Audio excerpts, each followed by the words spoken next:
여러분, 제가 원래 보통 일어나면 이거 하나씩 마시거든요. 하루에 최소한 2개 이상씩은 이제 먹는 것 같은데 시작부터 이제 2개 깔고 갑니다. 얘기를 한번 재웠고,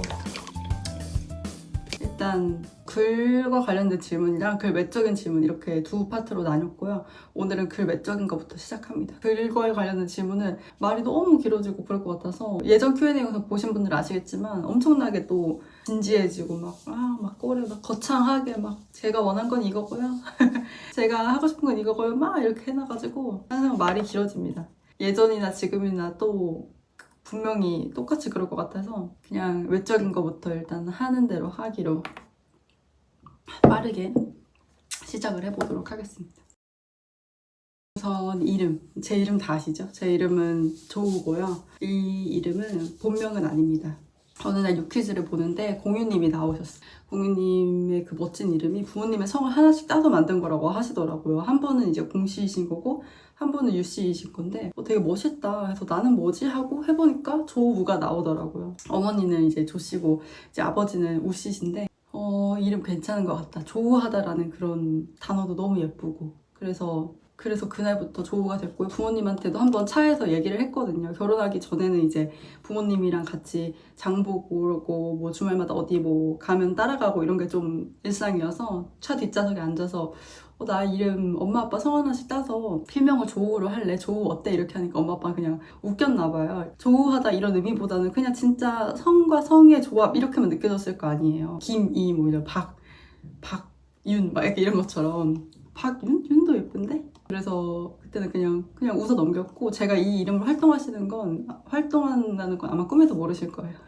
나이, 저는 1993년생이고요. 10월 4일에 태어났습니다. 32살인데 만으로는 31살이에요. 이제 생일이 지나서 31살이 됐고 그러네요. 눈 뜨고 보니 30대가 되었네요. 이제 막 30대에 접어들었습니다. 그리고 키와 몸무게는 이게 또 제가 재량 것으로 넣었는데요. 154cm예요. 원래 계속 152였는데 제가 키가 3가지였거든요. 실제 키는 152고 누가 물어보면 156이라고 말하고 그래서 저 프로필상 키는 156이다 막 이렇게 말하고 농담으로 그랬었는데 154가 됐어요. 결혼 전에 진짜 살이 스트레스나 뭐 아토피 식단 이런 것 때문에 쫙 빠져서 42까지 최저 몸무게를 찍었다가 그냥 결혼하면서 47kg가 됐다가 임신하면서 거의 60kg까지 가까이 됐던 것 같아요. 그러다 이제 한 10kg 빠졌고 50kg 저는 왔다 갔다 합니다. 아기 낳은 지 이제 4개월이 됐는데 제가 이걸 말씀드리는 건 이제 임신하셨거나 출산하신 분들이 몸무게 궁금하잖아요. 어떻게 회복이 되는 건지. 저는 출산 전보다는 한 3, 4kg 정도 찐 상태를 유지하고 있어요. 그리고 4개월, 아기 낳고 4개월이 된 지금까지도 계속 빠지고 있고 모유 수유를 하니까 많이 안 쪄요.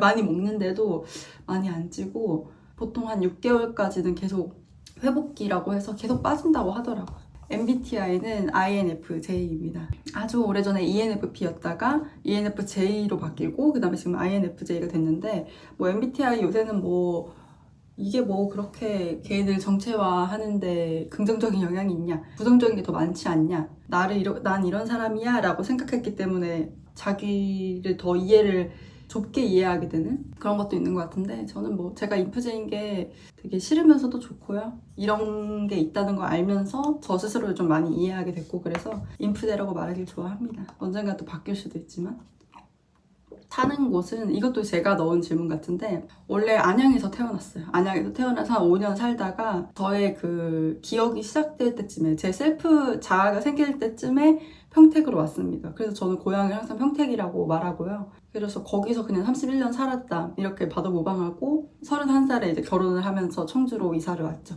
그 평택이 제가 살았던 그 시골 동네는 정말 좋은데 거기도 좀 현실적으로 봤을 때 위치나 교통이라던가 이런 게 좋진 않아요. 뒤에도 공장도 많이 생기고 흔히 말하는 혐오시설 같은 게 조금씩 생겨나고 있었거든요. 공장도 그렇고. 그래서 뭐 동네에서 반대도 많이 하고 이래서 그랬는데 어쨌거나 저쨌거나 아직은 고즈넉하고 공기 좋고 이것도 뭐 실제로 좋은지 모르겠지만 그래서 딱 그 동네만 보면 살기가 좋은데 차가 없이는 거기에 벗어나는 것도 힘들고 또 편의점 가려면 또 차 타고 가야 되고 이런 곳이라서 근데 또 저는 면허도 없고 20살 때 안 따면 한 10년, 20년 걸린다는 말이 맞더라고요. 면허도 없고 차도 없고 이러니까 청주로 이사 온 게 여러모로 좋고 지금 사는데 집 앞에는 제가 좋아하는 카페들이 이렇게 쫙 깔렸거든요. 체인점 카페들이 쫙 깔렸고 잠시 눈썹을 좀 수정하겠습니다.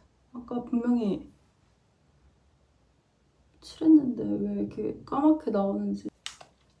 그래서 평택은 그래도 시골 제가 사는 동네는 좀 그렇게 특수한 환경이었고 평택역 근처는 너무 정신이 없고 가게 건물들도 많이 바뀌고 이래서 살면서 편안함을 거의 못 느꼈던 것 같아요. 근데 청주로 오니까 막 청주 IC 딱 지나면서부터 플라타너스 가로수길 쫙 펼쳐져 있고 버스 정류장마다 다 가로수 플라타너스 엄청 많이 있고 보호받는 그런 느낌? 고즈넉한 느낌? 여기가 훨씬 도시인데 하여튼 그런 느낌이 있어요.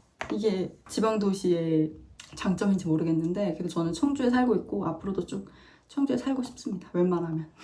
자, 그리고 여기서부터는 이제 질문입니다. 이 앞에까지는 그냥 제가 기본으로 넣어야 될 것 같아서 넣었고 내가 사랑하는 나의 모습 이런 또 심오한 질문을 주셨어요. 제가 사랑하는 저의 모습은 이렇게 일하는 모습입니다. 일하는 모습.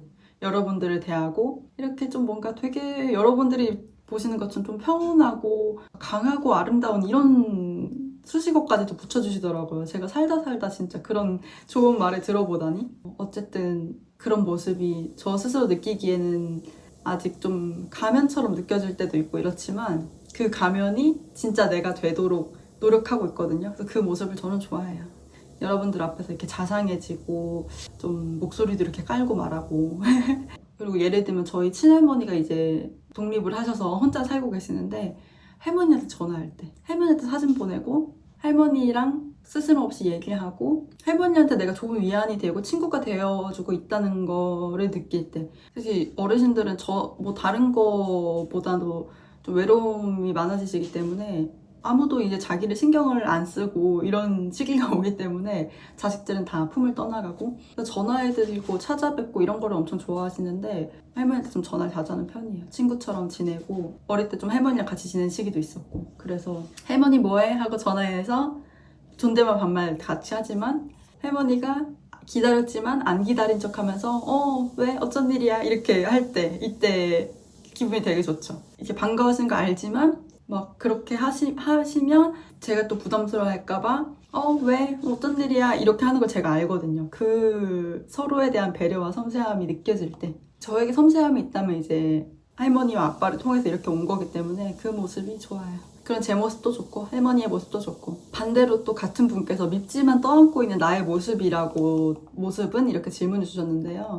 저는 제 급한 모습이 싫습니다. 이런 좀 천천히 지금도 말을 좀 빨리 하고 있긴 하지만 천천히 느리게 평온하게 하는 모습이 좋고 그러니까 저는 좀 상황이 급해지고 긴장하고 특히 이제 아기를 낳으니까 아기 데리고 뭔가를 할 때 되게 예민해지거든요. 이거 해야지 저거 해야지 막 이렇게 하고 이렇게 하지 말라고 했잖아 막 이런 말도 막 나오고요. 네, 그리고 뭔가 뭐 소설이라던가 뭐 웹진이나 유튜브 관련해서 이렇게 하고 싶어라고 딱 했을 때 엄청 급해지는데 그걸 못하게 되면은 진짜 막 머리가 돌아버리는 것 같고 이렇거든요. 침착함을 잃을 때 평정심을 잃을 때 너무 제가 낯설고 진짜 성격 파탄자 같고 분노 조절 장애 같고 원래도 이 정도는 아니었어요. 원래는 뭐 학교 가다가 늦었을 때 뭐 알바 늦었을 때 이럴 때 그런 모습이 막 빠바바바바 이런 게 나오긴 했는데 애기 생기니까 좀 심해지더라고. 그래서 최근에도 그런 모습이 제 모습이 좀 놀라기도 했고 와 내가 이렇게 소리를 지른다고? 사람한테? 좀 놀라고 힘들고 좀 그런 시간이 있어요. 너무 이런 것도 미워하지 않으려고. 제가 밉다고 말하면 그 말을 또 제 자신이 또 들으니까 이런 모습이 조금 더 침착해졌어요. 괜찮으니까. 늦거나 이래도 하늘이 두쪽나지 않으니까. 크리스마스 때 뭐 하고 싶어요? 이런 귀여운 질문이 왔네요. 크리스마스 때 케이크 사놓고 저희 세 가족이서 분위기 좀 내보고 싶어요. 촛불 이렇게 켜고 제가 사랑하는 두 남자를 앉혀놓고 그 청주에 듀레 베이커리라고 있는데 체인점인지 뭔지 모르겠는데 엄청 망고 케이크가 엄청 맛있는 거예요. 조카 생일 때 한번 먹었는데 아직도 그 누구 생일 안 오나? 그 케이크 먹을 일 없나? 좀 크기도 하고 집에서 거리도 좀 멀고 이래가지고 망고 케이크를 너무 먹고 싶어서 그거 해놓고 셋이 방에 불 꺼놓고 촛불 이렇게 켜고 라이브 방송하고 싶어요. 울지 않는 아기와 또 스틸라이프가 저랑 이렇게 해서 크리스마스 기념 라방.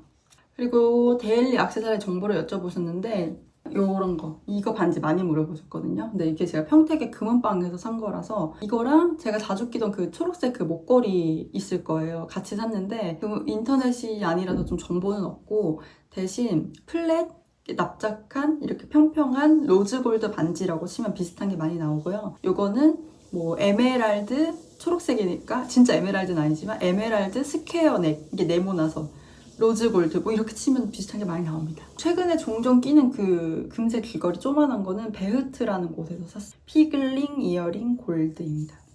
조금 보니까 뭐 그렇게 많진 않네요. 그리고 한동안 이렇게 뭐가 별처럼 되어 있는 은색 귀걸이도 꼈는데 그건 제 친구가 하는 플루이라는 곳에서 샀는데요. 지금은 친구가 그걸 하고 있지 않아서 네, 정보가 없고요. 그리고 가방 정보도 많이 여쭤보십니다. 제일 많이 여쭤보시는 게 바로 이 가방인데요.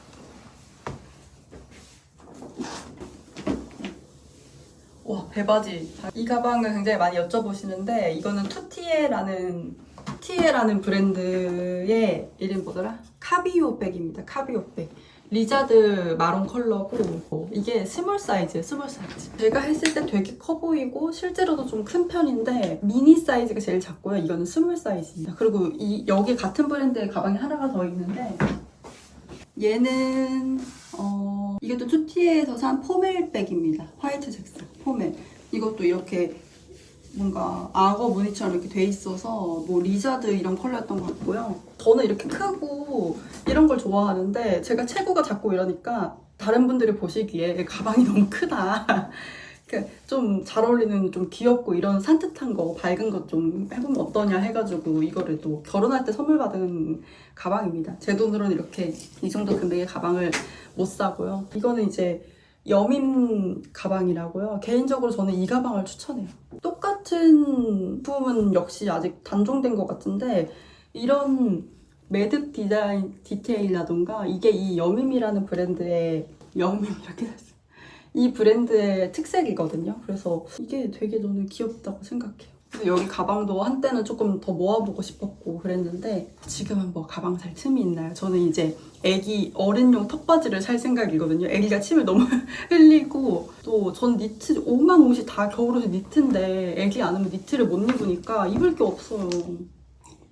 그렇습니다. 그리고 또 소소하고 귀여운 질문으로 좋아하다를 제가 영상에서 좋아하다라고 받침없이 쓰는데 그 이유를 여쭤보셨더라고요. 근데 제가 특별한 이유는 없고요. 성질이 급하고 손으로 이렇게 쓸 때 좋아하다라는 글자가 예쁘게 안 나와요. 이 애플 펜슬로 이렇게 쓰는데 그게 조금 어려워서 그냥 편하게 예쁘게 쓸 수 있는 그런 방식으로 쓰고요.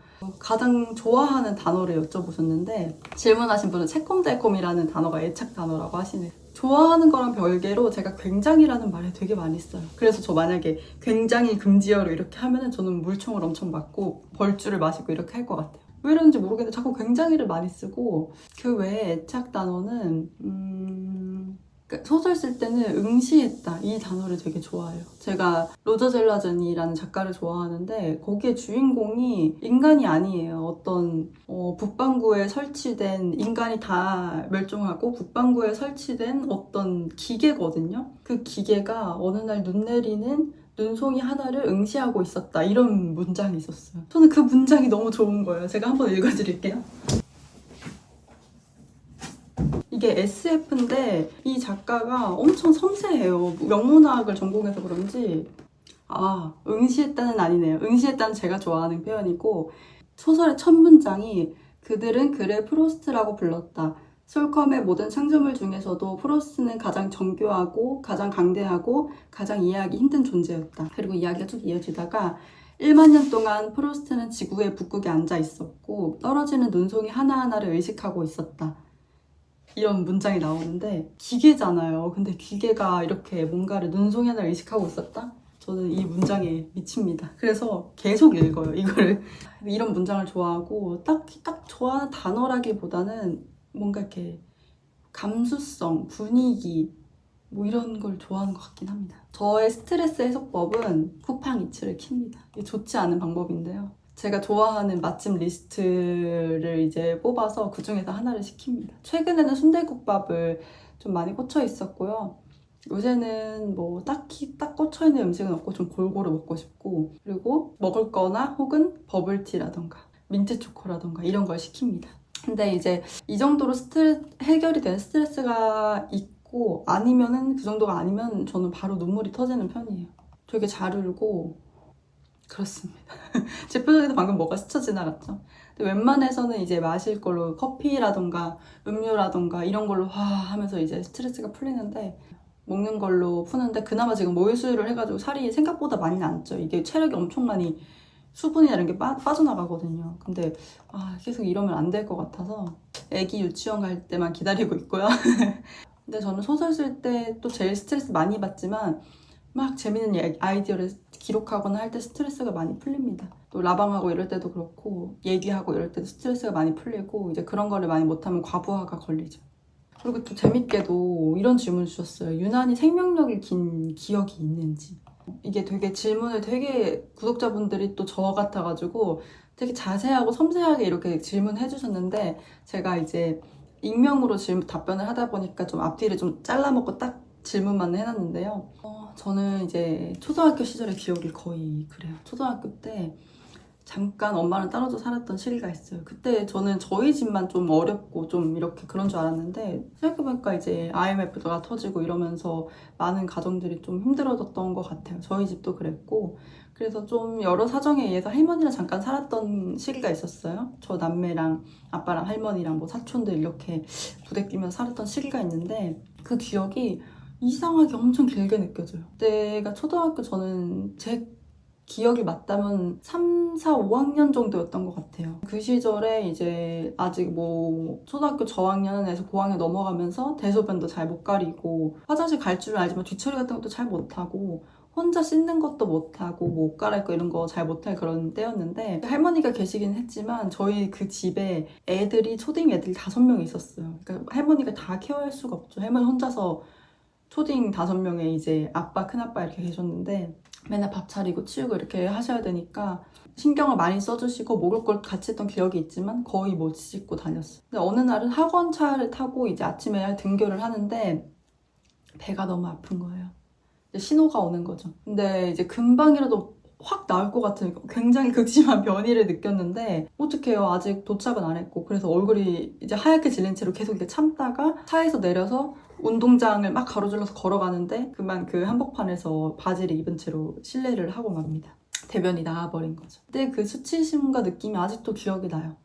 엉덩이, 이제 배에 힘주는 거를 안 되니까 엉덩이 힘을 꽉 줬는데 그 사이로 뭔가 되게 뜨뜻하고 그런 게 확 비집고 나오는 그 기억이 나는데요. 어떡하지 하다가 그때 화장실에는 휴지가 없었어요. 근데 그렇게 휴지를 다 제공해주고 이럴 만한 그런 학교가 아니었고 애들이 알아서 들고 다녀야 됐는데 왜 어린애들이 휴지 들고 다니는 애들이 그렇게 많나요? 어떡하지 하다가 그냥 제가 처리할 수 있었던 방법은 그냥 제가 입고 있던 속옷으로 최대한 닦고 처리를 하고 그거를 그냥 얼른 감추고 싶으니까 그냥 변기에 내려버렸어요. 그것도 굉장히 수치스러운 기억이죠. 근데 학교 수업 시작하기 전이니까 여자애들이 밖에서 막 웅성웅성 하는 게 들리는 거예요. 그때만 해도 학교에서 똥 싸고 이런 게 되게 부끄러운 일이었어요. 왜 그런지 몰랐는데 그래서 애들도 막 놀리고 그래서 막 응가 냄새가 난다고 난리가 난 거죠. 저는 그 안에서 너무 부끄러우니까 조용해질 때까지 기다리고 있다가 그냥 수업 시작하고 가든지 직전에 나가든지 해야겠다고 그냥 화장실에 계속 있었어요. 10분, 20분 있다가 다들 조용해져서 이제 밖으로 슬쩍 나가니까 여자애들이 코를 이렇게 막고 다들 저를 쳐다보고 있는 거예요.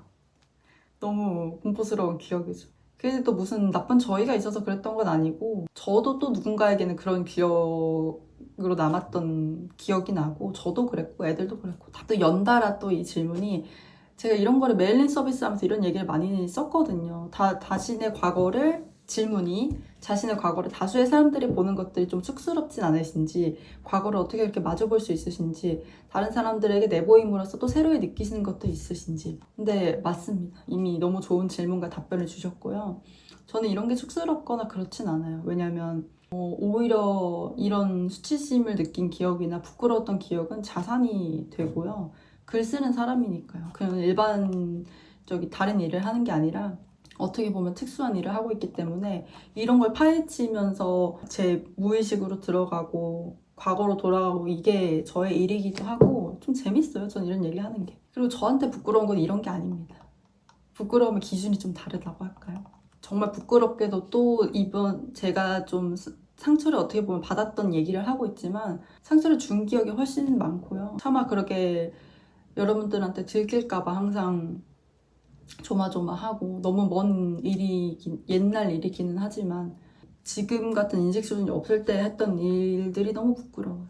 그런 생각을 하면 너무 괴롭고 그런 게 부끄럽고 괴롭지 이런 거는 저한테 부끄러운 일이 아닙니다. 항상 의도했든 의도하지 않았든 이제 상처를 드렸던 분들에게 항상 죄송한 마음을 갖고 있고 어려서라는 핑계로는 안 된다. 쇼핑을 평소에도 좋아하시는지 주로 어떤 가정을 구매하시는지 궁금해요. 제가 쇼핑을 좋아합니다. 원래도 그냥 뭐 돈 쓰고 옷 사고 이런 거 재밌잖아요. 근데 어느 순간 이제 유튜브를 하기 시작하면서부터는 그냥 사는 게 아니라 내 스타일에 맞는 거를 찾는 그런 움직임이 굉장히 활발해졌어요. 그래서 뭐 어떤 게 필요한 것 같아, 어떤 게 나한테 잘 어울릴 것 같아 하면 엄청 많이 찾아봐요.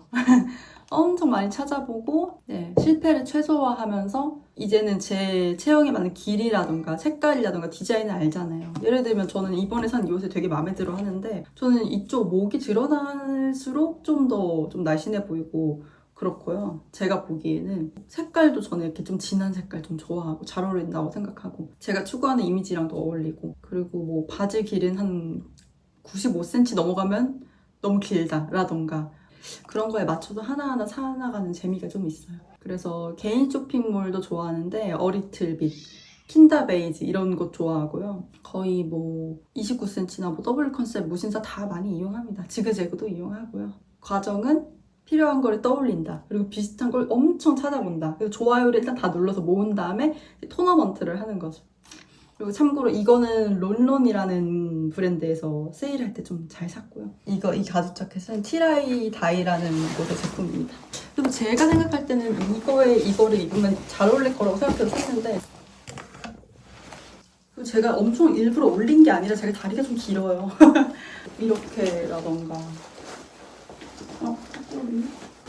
뭐 이렇게 하면 뭔가 제가 원하는 스타일이 나올 것 같아서 이렇게 시뮬레이션 해보고 샀는데 뭐 마음에 듭니다. 네. 썸네일은 또 어떻게 될지. 아 더워. 그리고 참고로 저는 뭐 이런 거 아이템 같은 거 여쭤보시면 다 알려드려요. 조호바다를 알게 되고 청주에 가보고 싶어졌어요. 브이로그에 나온 도서관 카페를 꼭 가보고 싶은데 조우님이 좋아하시는 장소 한 곳 더 추천해주세요. 여기서 말씀하신 도서관 카페는 인문 아카이브 양림 앤 카페 후마니타스입니다. 이제 도서관과 카페가 같이 있는 곳인데 이건 진짜 전국에서도 청주의 자랑이라고 생각해요. 너무 좋은 곳이고 너무 자랑할 만한 곳이고 저희 집에서 제가 옛날에 갔던 포도커피숍처럼 평택에서 갔던 것처럼 이렇게 참새 방앗간처럼 가는 곳은 푸크툼이라는 곳이 있고요. 푸크툼도 좀 자그마하고 아기자기하고 이런 곳인데 굉장히 추천하고요. 그리고 제가 추천해드리고 싶은 거는 본정이라는 카페가 좀 유명해요. 여기도 청주 명물이라고 봐도 무방한데 초코맛숑이라는 케이크를 먹고 제가 관념적인 초코 케이크다 이렇게 표현을 했거든요. 입에서 그렇게 달지 않은데 분명히 뇌에서는 너무 부드러운 단맛이 이렇게 느껴져요. 부담 없이 계속 먹게 되는 그런 게 좀 있고 근데 여기가 이제 터미널에 원래 하나 있었는데 없어졌어요. 그리고 뭔가 인테리어가 오래 머물기 좋게 이렇게 해놨다기보다는 좀 뭐랄까 테이크아웃 전문점 같은 느낌이라서 만약에 청주 오시려면 터미널로 오셔야 되기 때문에 거의 청주 터미널에 오셨으면 점선 에스프레소 바를 꼭 가세요. 터미널 뒤편에 있고 거기도 매장이 엄청 넓은 편은 아니에요. 에스프레소 바기 때문에 이제 좀 가볍게 즐기실 수 있는 그렇게 되어 있는데 마침 또 제가 점선 에스프레소 바의 스티커로 이렇게 명함으로 색깔펜을 쓰고 있는데요. 정말 퀄리티가 좋은 에스프레소 바입니다. 그래서 제가 만약에 청주에 온다면 터미널에서 점선 에스프레소 바는 한 번씩 꼭 들리고 아무 에스프레소나 드셔도 다 맛있어요. 여긴 다 맛있어서 거길 한번 들렀으면 좋겠고 카페 거기 후마리타스도 좀 들렀으면 좋겠고 언제 한번 블로그에다가 리스트업을 한번 해볼게요. 제가 유니버설이라는 채널을 정말 좋아하는데 그 채널이 가진 영상 편집 스타일과 내용, 담담하게 털어지는 자막들이 조어하다 채널과 많이 닮았다고 느껴져요. 조우님도 혹시 이 채널을 아시는지 궁금해요. 질문을 받고 좀 놀랐는데요. 제가 정말 자주 보던 채널이에요. 지금은 유니버셜 채널에 유니님이 고인이 되셨죠. 근데 영향을 많이 받았고요. 저도 모르게 너무 좋아하니까 제가 좀 약간 세련된 걸 추구하는, 어설프게 추구하는 것도 있지만 휴머니즘적인 걸 좋아해요. 인간 냄새 나고 사람 냄새 나고 이런 걸 좀 좋아해서 제 채널에서도 그런 냄새가 나는지는 모르겠지만 하여튼 그런 점에서 제 남동생이 동생 1위 추천을 해줬어요. 너가 좋아할 것 같아 라고 추천해줬는데 진짜 좋더라고요. 제주도에서 고양이 키우면서 벌써 끝났죠. 제주도 고양이. 열심히 사시는 분 브이로그였는데 네, 지금은 고인이 되셨고 저도 모르게 좀 따라하게 될까봐 신경을 많이 썼어요. 안 따라하려고. 의도한 건 아니지만 좀 유일하게 쭉 챙겨보던 브이로그였기도 하고 그러다 보니까 자연스럽게 닮은 부분이 있어요. 너무 좋아하고요. 돌아가시고 나서도 한동안 계속 보다가 뒤늦게 좀 슬픔이 많이 밀려와서 요즘엔 안 보고 있는데 최근에 또 정주행 할까 합니다. 얘기 나온 김에. 1년 중 조우님이 가장 좋아하시는 날은 언제인가요? 하루만 골라주세요. 저는 햇볕 뜨는 날이 제일 좋아요. 태양열 인간이에요. 아직도. 좀 흐린 날에는 기력이 좀 많이 그렇고 거시기 하고 그리고 외출을 할 때가 또 좋은데 아기가 좀 다른 가족들 품에서 잘 자는 걸 보고 하는 외출이 좋아요. 이게 그냥 애기 두고 나가면 되지, 애기 데리고 나가면 되지 이런 것도 있는데 조금만 불편해하는 게 자꾸 눈에 보이는 거예요. 막 울고 보채고 이렇게 하는 거 아니면 당연히 그냥 가족들한테 맡겨도 되는데 애기 눈이 이렇게 엄마를 찾고 이런 게 보이면 마음이 좀 많이 쓰이고 이제는 조금씩 데리고 나가도 되는 정도로 애기가 커서 괜찮은데 그래서 하여튼 애기를 맘 편하게 놓고 나가는 날이 좋아요. 자, 다음 연애와 결혼과 육아 질문이 왔습니다. 얼마나 연애하고 결혼하셨는지 2021년 9월 7일에 이제 사귀기 시작했고 2023년 8월 19일에 결혼을 했습니다. 근데 또 처음 만난 날이 8월 19일인가 그랬던 것 같은 기억이 나거든요. 결혼했을 때가 사귄 지 거의 딱 2년 되는 그런 시기였어요. 그러네요. 연애하고 결혼했습니다. 육아하는 삶은 어떤지 익히 들었던 얘기들이 있잖아요. 그 얘기대로예요. 그 얘기대로인데 실제로는 조금 더 세다. 와, 진짜 세다. 다른 색으로 조금 넘어온 느낌이 있고요. 진짜 애기가 너무 이뻐요. 이렇게 말하면 애기 없으신 분은 좀 잘 안 와닿으실 텐데 객관적으로 이쁘고 잘생기고 막 귀엽고 이걸 진짜 떠나서 그 신생아를 만져보신 분들은 그 냄새, 그 촉감, 그 응애응애하는 그 소리, 나한테 딱 달라붙는 그 따뜻한 느낌 이게 진짜 와 너무 충격적일 정도로 새로운 사건이고요. 다른 종족이에요. 애기는 인간이 아니에요.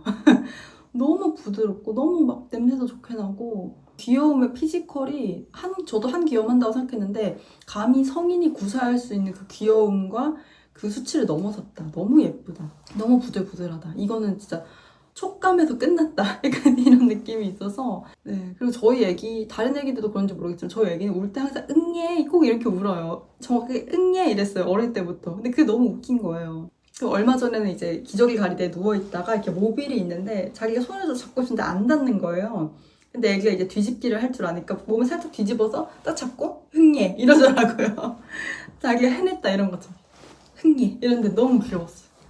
그래서 이제 행복합니다. 생각만 해도 행복하고 잠깐 떨어졌다 다시 만나도 너무 반갑고 그런데 힘든 것도 참 많이 힘듭니다. 혼자서 할 줄 아는 게 아무것도 없어서 다 해줘야 되기 때문에 그냥 돌봄 노동이에요, 이거는. 얼마 전에 어제 재밌는 강연을 봤는데 인간이 원래 배에서 더 있어야 된대요. 이렇게 빨리 나오는 포유류가 없대요. 없는데 그래도 보통 뭐 소나 말들은 딱 나오면 서잖아요.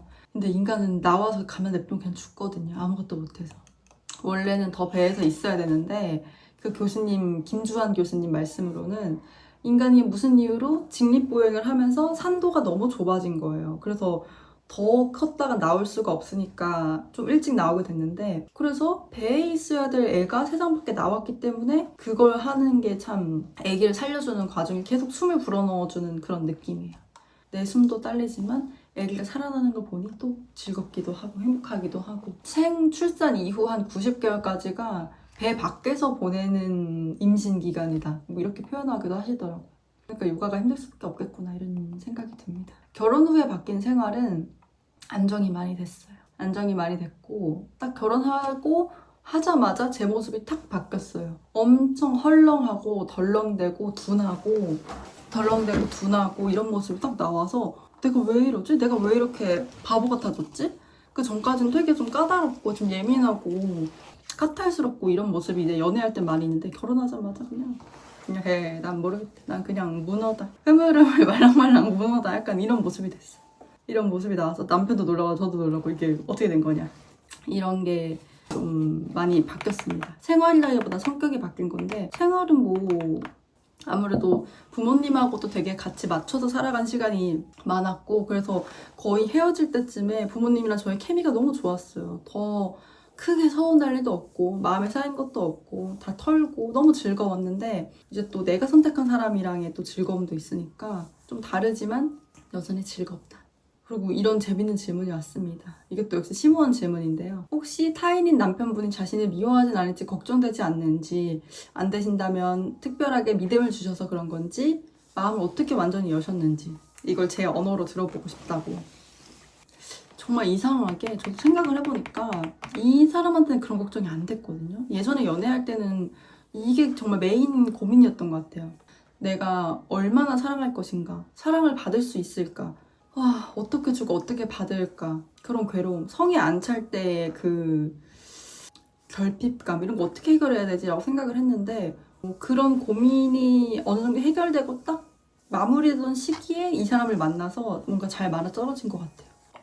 크고 작게 이제 결핍이 있는 사람들이 인간관계를 잘 해나가기 위해서는 나도 애써야 되는 부분이 있고 상대도 노력해줘야 되는 그런 부분이 있는데 제가 볼 때 이거는 혼자 해야 되는 일은 아닌 것 같고요. 얘기가 많잖아요. 뭐 인간인 타인이 구원해줄 수 없다라던가 뭐 이런 얘기가 있는데 저는 서로 해야 된다고 생각을 합니다. 내가 아득바득 어느 지점까지는 가야 돼요. 그래서 내가 내 외로움, 감정을 조절할 수 있는 남한테 너무 막 난리 법석을 안 칠 수 있는 그 정도까지는 아득바득 가야 되고 혼자 있을 수 있는, 버틸 수 있는 시기?